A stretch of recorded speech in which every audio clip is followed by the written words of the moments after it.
then you'll have to redo the work 40 to 60% of the time if you don't state the requirements first, as well as it's the #1 cause of project failure. So I would invite you to ask yourself these questions. Kwa project yenye unafanya saizi, what is the last feature that you did? And explain it in one sentence. Na usiongeze and. Yani, don't add it with something else. Just explain the feature to yourself in one sentence, don't add the and. And then tell me in your project, in the people that you're working with, the client, yourself, maybe your other developer, all the stakeholders, who is the most overlooked stakeholder in that project? And what is the last thing that you built that met the spec but failed the user? Probably like the user didn't like it, they didn't use it, they didn't see a reason to use it. Yes, sasa, if you added and with your statement inamaanisha, your feature does not stand like independently. It has to be with something else for it to work. So that means there's a problem. If there's a stakeholder that was actually overlooked, that means there's also a problem, because every stakeholder should understand the whole thing. Every stakeholder should be anapendezwa na the product, the final product. And then the last thing that you built that failed the user. Inamaanisha you didn't ask the user beforehand, or you didn't involve them beforehand. That means when you continue building it, then now there's like, I didn't like that one. I did say I want you to build this feature, or this feature does not bring me any value, so I'm not going to use it. So if you had answers like that, it means you do need to sit back and think on the requirements and how you did them, and how you can better doing them. Yes. So in the 50 years that we have been coding, or people have been coding, the first 20 years from like 1970 to 1990, it was the formal era. So there was basically just the waterfall model. So by the time the app has been built, the business has changed. It doesn't even matter anymore. It is serving a business that no longer exists. So we moved to the agile era. The agile era, we added user stories and stuff like that. But now we didn't have like an acceptance criteria. So you find maybe you came up with your own kind of user story. It wasn't really validated or verified. Then now we are in the AI era. So this word, you can use it well or wrongly. If you do the AI era in a wrong manner or differently, you will come up with an app or a website that does not serve any specific business, because you didn't specify the specifications of the business while prompting the AI. You just said, I want a dashboard like M-Pesa. M-Pesa is not the problem you're trying to solve. Because if it is, then why are you making another M-Pesa? Yeah. So what is this gap that the software requirements kind of kills? So on one side, you have your client or your business, where they have a problem they want to solve. On the other side, you are the developer or just a stakeholder, and you have the solutions. So the client doesn't know how to solve the problem, and the developer doesn't understand how the client speaks and how it will translate to now a solution. So there's a gap inside there. That's where the software requirements come in. So when a stakeholder says we lose revenue when customers forget passwords, what are you supposed to do as a developer? Yes.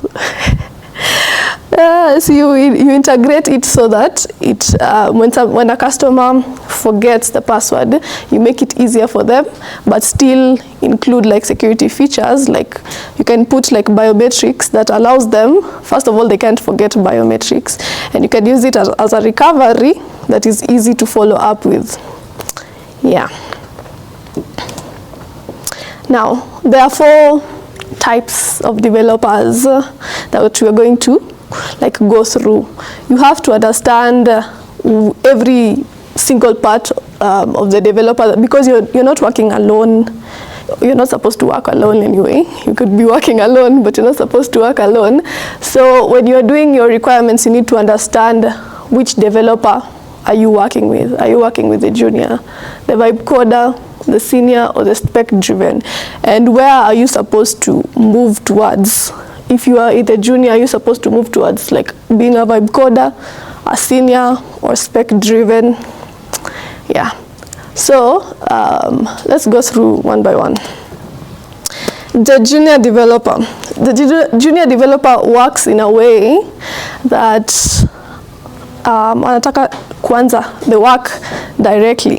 How they see results is how many times I have pushed to GitHub, how many lines of code I have written. That's how the junior developer kind of sees results. So the first thing they would do is npm install, build only on the happy path. That means you're just thinking of, I want to build something that everything works right now. And then they assume they understand the user because they think they are the user. But you have to understand at this position, you're not necessarily the user, you're the developer. You're the one solving the problem, but you're not necessarily the one with the problem. So you have to understand the actual person with the problem. And then they skip edge cases and figure it out later. When you come up with a bug, instead of fixing it now or asking why did this happen, how did this happen, what can I do to ensure this doesn't happen again, you can either go directly to putting a patch over it, or you leave it and say, let me continue with the other stuff and then I'll come back and do it later. And then I said they measure productivity by commits pushed and how many lines of code they have written. Now the consequences of this is a 3-month wall, because after 3 months, everything that you assumed and put to the side now comes to play. Everything that you skipped, all those edge cases, now come into play. And then when you're trying to fix the said bug, everything is everywhere. By month, you have spaghetti code. Business rules are scattered across the code base. And when you add one feature, it will break the other 3. When you remove one thing, it breaks others. So that's not a good code. But that's where I assume we all start. Yeah. So yeah, if you are in this level, you need to change your perspective from being paid to write code, but instead of writing code, you are trying to solve a problem. Yeah, and code is just a tool. The vibe coder. So the vibe coder, and we said who is a vibe coder last session. A person who just goes in, make me a header. Yes, basically that's the whole prompt. Generate code for a header, full stop. So when you do something like that, of course the AI will still generate code. And then how do you verify or validate that this code is okay? If you are a vibe coder, so you just run it and see, it looks nice, and then you move on. So you see, you don't necessarily have good verification of it does not exist. You don't have any verification, validation, and authenticating that what you have done is actually what you needed to do. And then after 6 weeks, no architecture, and you have a lot of security holes, because first of all, you don't even understand the whole code that the AI did. You just know it's doing what you're supposed to do, so you don't know how many security holes are in said project. So that is the vibe coder. Yeah, so most of the times AI models hallucinate business rules without specifying or checking against or even writing tests. Just going to have something that looks like it works but can break anytime and doesn't necessarily solve the actual problem. Yeah. Now we'll go into our senior engineer. So the senior engineer is somebody that has been the junior developer. So after going through the 3 months, block, now he can't just go into he or she can't just go into a project without understanding like what exactly am I going to code. So they are more specs driven, and then when something breaks, instead of just fixing the patch directly, they'll ask, okay, so what happened so that this happened? So why did this happen? So that when they're fixing the problem, they go and fix the root of the problem and not just put a patch over another patch. So they ask stupid questions like, what happens if a user loses internet mid-transaction? So this allows them to premeditate or go before the problem comes in. So they can make like a code that will ensure that the transactions still go on when somebody loses internet, or it goes to a certain level that does not maybe like charge the person twice or just cancels the whole thing, so that when you get internet again, you start afresh.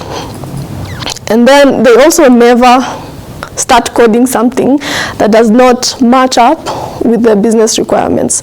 So they're always pointing on the why am I coding this, on the business. This is a feature that I'm supposed to code in the first place. So again, you don't waste time making features that probably the user doesn't need or doesn't want in this stage. So yeah, anti-gold plating. If a feature cannot be traced to a requirement, it doesn't get built.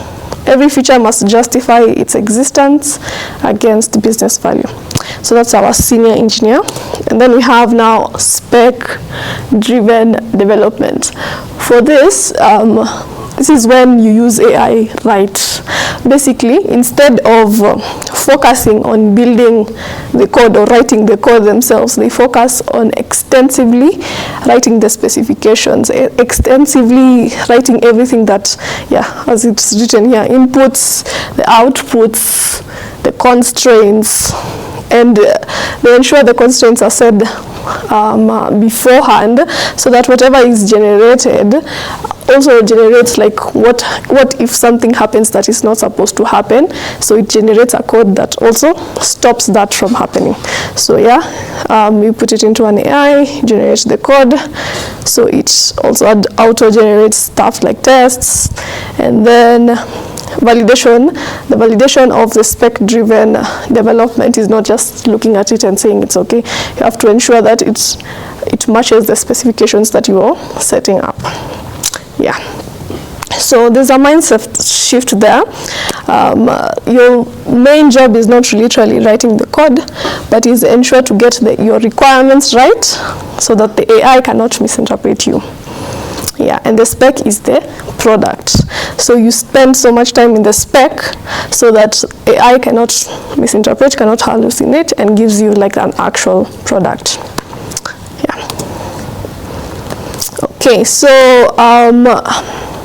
SWEBOK stands for Software Engineering Book of Knowledge. So it's not necessarily step-by-step on how to do things, but basically like an understanding of software requirements as a whole that then you can apply in whatever way. So the first part of the SWEBOK is inception. You have to define what exactly is the problem that you're trying to solve. And who is the stakeholder? This is where you sit down with whoever has come up with the problem. If you are like a founder, it's a problem that you probably face or somebody in your community faces. But if you are taking on a client, what problem does the client face? Yes, and then the second part is elicitation. That's where now you come together with your clients, your developers, and any other stakeholder, and you come up with a plan. Now you listen to the client and try and devise what exactly does it mean, because most of the time you find what they say they need is not necessarily what they actually need. If you code exactly what they have said, then you won't get the product that you're looking for. But if you listen to the problem that they are hinting at, and then do stuff like prototypes to confirm it, then you get a product that you actually need. For analysis, after you have already done your elicitation, now resolving conflicts between different stakeholders. This is where the product manager really comes in, resolving conflicts, checking is it feasible, can you really make whatever the client needs within the budget, does it make sense to make it, because it could be something extremely huge that it doesn't make sense for you to make it, and probably it's either over budget when you sit down and look at all the things that you need to make. So you need to come up with something that bridges you as a developer and also the client, so it fits in their budget and it solves their problem. On specification, this is where now your engineering manager comes in. So we have already settled on what is the problem, we've settled on how we are going to do it. Now, specification, user stories is basically what am I supposed to do as a user when I get into the app. A user should be able to log in, and then that is now broken down into, I need to create a login page, you need to create authentication, and so on and so forth. So that's specifying exactly what you need to do. The SRS is also inside here. It's now the document that has all this specification. It's the point of truth, because you can't make something out of thin air. Everything is written on the SRS. So when you're coming up with the tasks and coming up with everything, this is where you come in. And also OpenAI, machine readable specs. You ensure if you are the spec-driven developer, you ensure that you have written it down, explained it at length to ensure like your AI does not confuse. And then validation. Does this actually, whatever you have made, does it actually solve the problem? So you can do this by ensuring give it out to the user to try and use it, and ensure that every stakeholder, you get IS from them. And then management. Of course, when you make an app, management never ceases, because at some point they'll need an extra feature or to fix a feature to actually match them a bit more. So it's always continuous. Yeah, that's why we didn't stick to the second part after 1990, the agile. We didn't stay on waterfall, because your business changes, your people change, the users change what they want. Yeah, so you keep on managing the product. Okay, so on the requirements, of course, you have functional ones and non-functional ones. Functional ones, they point towards what does the system do. Yeah, for example, now the system shall send a password reset email. So for something like that, scalability, you have to ensure that it can take how many users does your database take maximum, because you have to ensure that it can be used by as many people as possible. It doesn't break when it's stress tested. And then another example, users shall be able to filter results by date. So yeah, so the functional ones are the things that you actually do, and then non-functional ones are the stuff that makes the functional ones easier to use, or scalable, better performance, better security, reliable, and so on and so forth. Okay, verification versus validation. So verification is, did we build the system right? Validation is, did we build the right system? So it can happen that you built the system right, but it's not the right system, so nobody will use it. or you built the right system, but it's not built right. So you find you have users, yes, but they can't use it well or to its full potential because it's not built right. So they can happen at the same time. They can happen without the other. So you have to be really, really good and see that you have both verified it and validated it. Yes, AI changes everything, or does it? So for right now, we have also moved into like making AI. So making software and making AI are not necessarily the same. For AI, data is the most important part of making an AI, or coming up with an AI or a chatbot or whatever. Instead of the requirements change now. The first requirement is the data. Now you have to look, does the data, it has to be like extensive, it has to not have bias, it has to be fresh in that you keep retraining it. And then provenance. This is very important in that you have to like point every single thing that the AI says back to somebody, to a human person who has validated that as correct. Because if you let it run wild, you can't really contain it or maintain it. Okay, yes. So for this just means when you try and fix a problem that is in requirement, like you have done the requirements wrong, when you fix it on elicitation, it will cost $1. When you fix it in specification, $10. So the more you wait, or the more you don't check like your requirements kind of match up with your product, the more you will spend in fixing it, because now you will have to go so much deeper. If a feature is not like standard, you have already gotten to production, but you need to fix one feature that is correlated with like 3 more. It will cost more because now you have to separate them, and so on. Yeah. So it's like 1 times 100. The more you wait, times by 1 times 10, 10 times 10, 100 times 100, 1,000 times 1,000. That's a lie. 1,000 plus more. Yes. So you have to ensure that you really stick to your requirements to ensure that you are able to fix it as early as possible. Okay, traceability matrix. Every requirement connects to a source, an implementation, and a test. No orphans. So you can't make a requirement that's something you've written it down, but the business doesn't need it.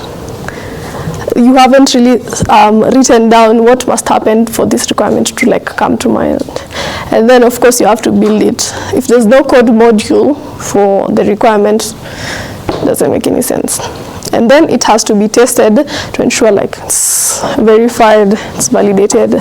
So when you are done with a product, or not exactly done, you can't be done because of the management part, but when you have already gotten to production, every single feature, every single requirement has to tie back to the business need, has to tie back to something that you wrote down, a requirement that you wrote down, has to tie back to a code module that is like independent, and a test case to ensure like, does it do what the user wants it to do? Does it work correctly? Yeah.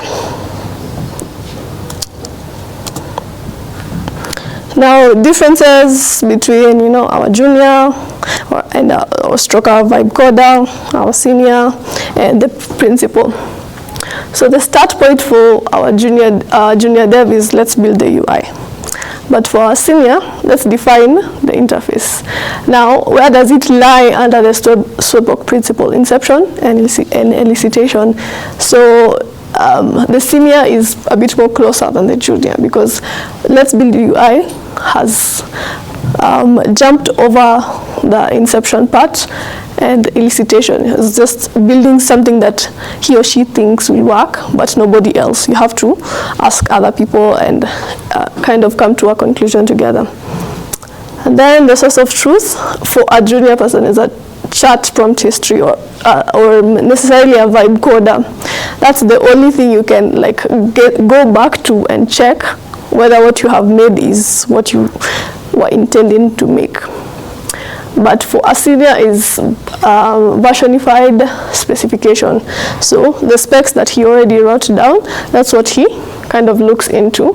And as you can see, the senior and SWEBOK kind of match up. So it's under specification. You need to have like documentation on your specification and your requirements, so that you can have a source of truth. So that's your SRS falls there.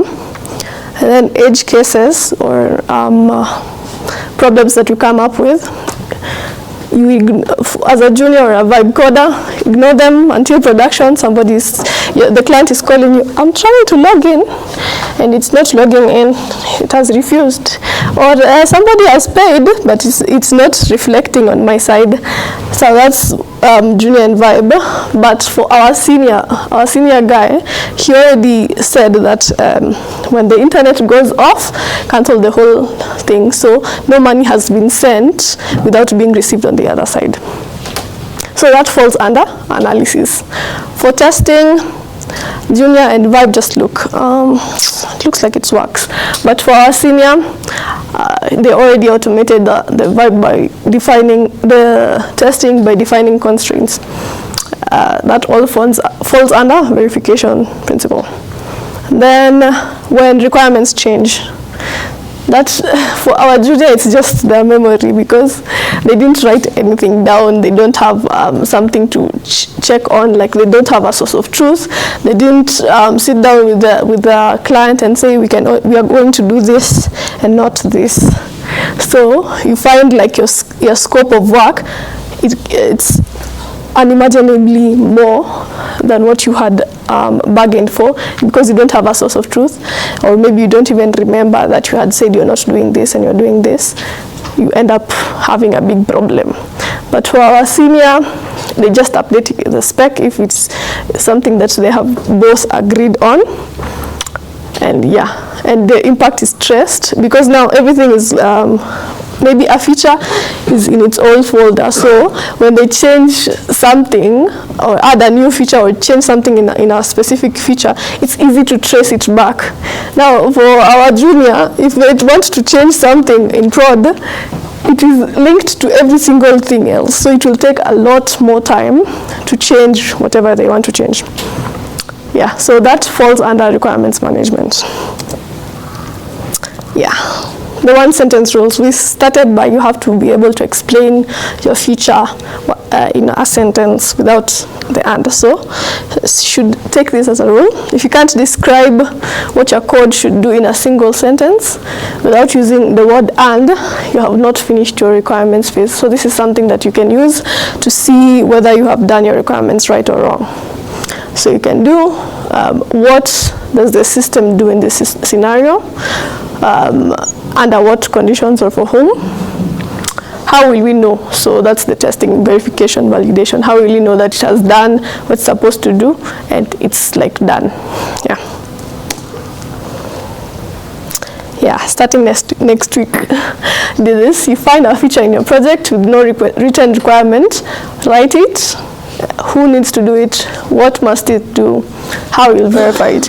This is going backwards, but of course when you start a new project, you ensure now you start with what needs to be done, who needs to do it, what must it do, and how you're going to verify it to make it your life easier.